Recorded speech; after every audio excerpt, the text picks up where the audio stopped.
Shri are के शुक्ला जी महान विधिवेत्ता, न्यायप्रिय, अद्भुत कौशल संपन्न रहे हैं। आज हम उनसे जानना चाहते हैं कि महिला आरक्षण विधेयक 2023 पर आपकी क्या राय है। जो पारित हुआ इसको आप किस परिप्रेक्ष्य में लेते हैं।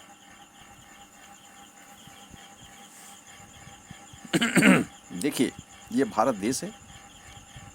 भारत विश्व गुरु रहा है, आज भी है और हमेशा रहेगा। महिला आरक्षण विधेयक जो संसद 2023 में पारित हुआ,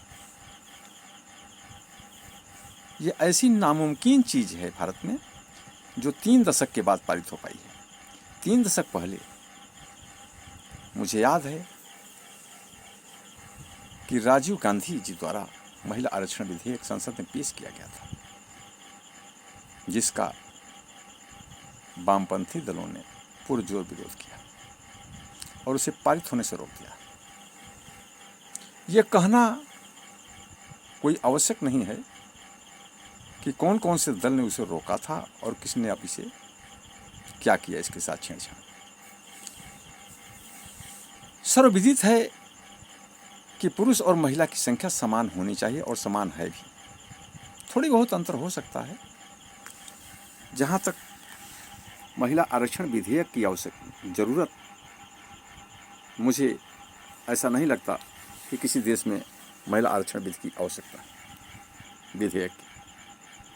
और यदि विधेयक बनाया भी गया तो जब 50% आरक्षण महिलाओं को मिलना चाहिए तो 30% और 33% देने का कोई प्रश्न ही, सवाल ही नहीं पैदा होता।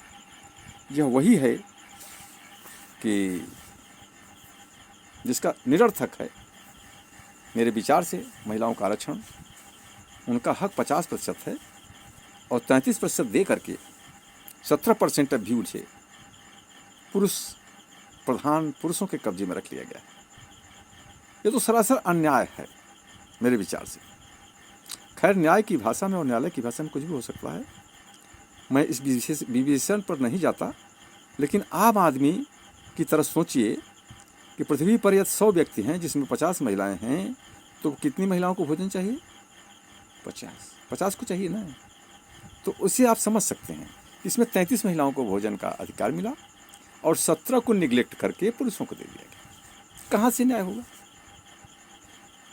हम चाहते हैं और हमारा कहना यह है कि यदि इस विधेयक को सर्वमान्य तभी कहा जा सकता है जब महिला आरक्षण विधेयक में 50% भागीदारी महिलाओं की दे दी जाती। बस आवश्यकता इस बात की थी कि यदि SC ST की महिला नहीं लड़ सकती तो जनरल महिला लड़े, जनरल नहीं लड़ सकती OBC लड़े, BC लड़े। लेकिन एक धारणा और भी गलत है पूरे संसार के विषय में मैं बताना चाहूँगा कि ये चुनाव आयोग या किसी अदालत को निर्धारित करने की बात नहीं है कि अमुक सीट से महिला लड़ेगी। प्रत्येक दल को अपने संगठन में, अपने दल में, चाहे वो BJP हो, चाहे कांग्रेस हो, चाहे वाम दल हो, चाहे कुछ भी हो, प्रत्येक राजनीतिक पार्टी को 50% स्थान महिलाओं को देने का आदर्श पालन करना चाहिए था। ये विधेयक और कानून की आवश्यकता नहीं थी। 50% महिलाओं की भागीदारी और 50% पुरुषों की भागीदारी करके चुनाव लड़ाया जाना चाहिए। हाँ, एक जो सार्वभौम बात है जो भारत को विश्व गुरु बनाती थी, वो ये है कि उसमें किसी भी न्यायालय को या किसी भी आयोग को यह निर्धारित करने की शक्ति नहीं होनी चाहिए कि अमुक स्थान से अमुक जात की महिला ही लड़ेगी। चाहे किसी भी जात की महिला, चाहे किसी भी जात का पुरुष कहीं से भी चुनाव लड़े। हर पार्टी के लिए यह निर्देश होना चाहिए निर्वाचन आयोग का कि आपके पार्टी में जीते हुए प्रत्याशियों की संख्या यदि एक जाति की अधिक होती है तो उसे निर्वाचन आयोग निरस्त कर देगा। इसलिए 50% महिलाओं को आपको चुनाव में टिकट देना ही होगा। रही बात SC ST की, तो SC के लिए दुनिया जानती है कि 17%, तो 17 स्थान एससी के लिए 17 विधायक या 17 सांसद 545 के आसपास या 525 सीटें जो भी होती हैं, पहले 525 थी। अब हम राजनीति के विषय में तो हमेशा अनुक्रम नहीं करते, क्योंकि राजनीति मेरा अखाड़ा नहीं है। तो जितना भी है 500 में सीटें हैं तो 250 महिलाओं के लिए हों, 250 पुरुषों के लिए हों। उसमें यह हो कि 17, अगर 500 है तो 85 हरिजनों को कोई भी पार्टी टिकट दे, चाहे वो जो भी पार्टी हो, 85 हरिजनों को दे। 110 बैकवर्ड को दे और शेष सामान्य कोई भी लड़े, ऐसा टिकट दे। और इसी प्रकार के उसके सांसद विधायक चुने जाने चाहिए। लेकिन यह कहना कि अमुक स्थान से अमुक जाति ही पुरुष या महिला चुनाव लड़ सकती है, यही न्याय के सिद्धांतों को बर्बाद कर देता है, निर्मूल बना देता है। ऐसा नहीं होना चाहिए। कोई भी जाति का व्यक्ति किसी भी जगह से चुनाव लड़े और वह प्रत्याशी के रूप में विजयी हो। देखना यह है कि कोई भी पार्टी उतने ही प्रत्याशी को चुनाव मैदान में उतारेगी जितना उसकी जात की जाति जनगणना के अनुसार व्यवस्था है, तो ही देश सुधार हो सकता है। तो उसमें कोई विवाद नहीं है। लेकिन योग्यतम की उत्तरजीविता को नकारा नहीं जा सकता। आरक्षण एक ऐसी बैसाखी है जिसमें योग्यतम की उत्तरजीविता को नकार दिया जाता है। चार्ल्स डार्विन, लैंगमार्क आदि ऐसे वैज्ञानिक थे जिन्होंने जीवन के लिए योग्यतम की उत्तरजीविता को स्वीकार किया। आज वैज्ञानिक युग है। जब तक हम इसे स्वीकार नहीं करेंगे, तुष्टीकरण के बल पर देश नहीं चल सकता। अब यह है कि राजनीतिक पार्टियां अपनी रोटियां और गोटियां बिछाती हैं, उसी के बल पर राज्य करती हैं। फोड़ो और राज करो कि राजनीति अंग्रेजों के लिए कही जाती है। आज और भी भ्रष्टतम सरकारें आ रही हैं जिनका कोई कहा नहीं जा सकता, जिनके विषय में और कहना निरर्थक है। लेकिन न्याय तो वही है जो सबके सामने दिखाई दे। तो जब महिलाओं की संख्या 50% है तो मेरे कहने का तात्पर्य है कि 50 सीटें महिलाओं के लिए आरक्षित हों, इस प्रकार कि प्रत्येक पार्टी 50 महिला और 250 महिला को कम से कम टिकट दे। उसमें जितनी भी संसद में जीत कर जाए तो निश्चय उनकी संख्या बराबर हो जाएगी। 33% देने की कोई सवाल ही नहीं है। प्रत्येक पार्टी के लिए अनिवार्य हो कि वो 50% महिला को उतारेगी मैदान में, और एक पुरुष को एक महिला को उतारना अनिवार्य होगा। यदि वह कोई पार्टी महिला को ही खड़ा करती है, पुरुष को नहीं कर पाती, तो वो एक स्थान से दूसरे स्थान पर अब चुनाव नामांकन नहीं कर सकती। ये निर्वाचन आयोग को देखना चाहिए।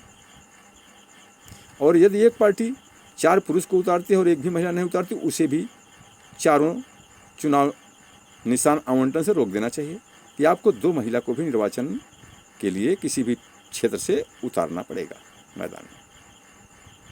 ऐसा नियम होना चाहिए। यह सार्वभौम न्याय का सिद्धांत है जो प्राकृतिक न्याय के अनुरूप है। प्रकृति ने मनुष्य और औरत दोनों को बनाया है। खैर जो भी हो, मेरे विचार से जो कुछ भी हुआ, कुछ तो जरूर हुआ, लेकिन यह एक ऐसी बैसाखी का सहारा बनेगा, इस पर हमेशा राजनीति होती रहेगी। अंत में जाकर के 50% उनका हक तो मिलेगा ही महिलाओं को। तो आज ही क्यों न दे दिया जाए। अब ऐसा नहीं है कि भारत में महिलाएं शिक्षित नहीं हैं। हम तो ऐसा प्रदेश देखे हैं जहाँ केरल की 100% महिलाएं शिक्षित हैं, और संसद का चुनाव लड़ने के लिए ये जरूरी नहीं है कि वो केरल की न हो। हम कहते हैं केरलवासी महिला ही पूरे भारत में चुनाव लड़ सकती हैं, शिक्षित भी हैं। और प्रत्येक प्रदेश में शिक्षा का स्तर अब आज इतना भारत में हो चुका है कि हम तो मानते हैं कि 80% जनता यहाँ की साक्षर है। निरक्षर तो 1% होगी, 99% साक्षर है। ग्रेजुएशन में भारत की जनता का औसत 79% है। भारत की जनसंख्या मेरे विचार से अभी 80 करोड़ पहुंची है। 1,44,00,000 तो बिल्कुल गलत है, जिसका कोई प्रमाण नहीं है। एक व्यक्ति के 4 जगह राशन कार्ड बने हुए हैं, एक व्यक्ति अपने परिवार को कहीं बम्बई दिखा रहा है, कहीं ज्ञानपुर दिखा रहा है, तो कहीं गोपीगंज दिखा रहा है, कहीं भदोही दिखा रहा है, नगरों में दिखा रहा है, फिर गांव में भी दिखा रहा है। इस प्रकार से इसकी जनसंख्या 144 करोड़ बन जाती है। लेकिन वास्तविक जनसंख्या का अगर निर्मूलन किया जाए, निर्वचन किया जाए, तो 80 करोड़ से अधिक नहीं है आज भी। ये मेरा दावा है। खैर जो भी हो, ये मेरे व्यक्तिगत विचार है। मैं इसके लिए किसी न्यायालय में जाने के लिए तैयार नहीं हूँ, और मेरे विचार को मानने के लिए कोई आवश्यकता नहीं है किसी को। न ही मैं इस लक्ष्य से कह रहा हूँ कि सरकार का उद्वेग कर रहा हूँ। जो भी सरकारें हैं वो अपना काम करेंगी, हम अपना काम करेंगे, लेकिन कानून की मान्यता के अनुसार हमें कहना चाहते हैं केवल इतना ही। इस पर मेरा दावा है कि 50% महिलाएं हैं तो 50% आरक्षण होना चाहिए। रही बात SC/ST और बैकवर्ड की, तो ये लड़ाई करने की कोई आवश्यकता नहीं है। यदि SC/ST पुरुष को 17% आरक्षण है, तो SC/ST महिला के लिए भी 17% आरक्षण होना चाहिए। और 22% बैकवर्ड पुरुष को आरक्षण है, तो 22% बैकवर्ड महिला को भी संसद में आरक्षण मिलना चाहिए। इसमें कोई दो राय नहीं है। ये तो सार्वभौम मांग उनकी सही है। शेष सवर्णों की जनसंख्या के अनुसार ही उन्हें आरक्षण मिलना चाहिए, न कि इन किन प्रकार सभी हम ही ले लेंगे। जब सभी हम ही खाएंगे आंध्र परोसे अपने एक टोई के, तो उसका अर्थ ही क्या है? वो न्याय नहीं कहा जा सकता। न्याय और पारदर्शिता का अर्थ यही है कि जिसको हर व्यक्ति ये सोचे कि हाँ, ये वास्तव में न्याय हुआ। अंधा भी अगर उसको रो करके देखे तो पता चले कि हाँ, न्याय हुआ। कानों से सुने तो ये समझ में आए कि न्याय हुआ। भारत में ये प्रथा लागू है कि एक पुरुष एक ही औरत से विवाह कर सकता है, एक औरत एक पुरुष से ही विवाह कर सकती है। तो समान जनसंख्या की परिकल्पना की गई है संविधान में, और उसका अनुपालन न्यायालयों द्वारा कराया जा रहा है। ऐसी स्थिति में 33% आरक्षण न्यायतः अपूर्ण है और अमान्य करने योग्य है। महिलाओं का आरक्षण संसद को बनाना ही था तो 50% बनाती। केवल लड़ाई कराने के लिए ऐसा उद्योग किया गया है, और यही उद्योग तब से अब तक चला आ रहा है। इसका मेरे विचार से तो ये निरर्थक है, और प्रत्येक पार्टी को प्रत्येक जाति को अपनी जाति जनगणना के अनुसार महिला आरक्षण का हक मांगने का अधिकार सुनिश्चित होना चाहिए, और महिलाओं को 50% आरक्षण ही मिलना चाहिए। शिक्षा में भी आरक्षण, नौकरी में भी आरक्षण, हर जगह आरक्षण। बराबरी तभी हो सकती है जब बराबरी का हक मिले।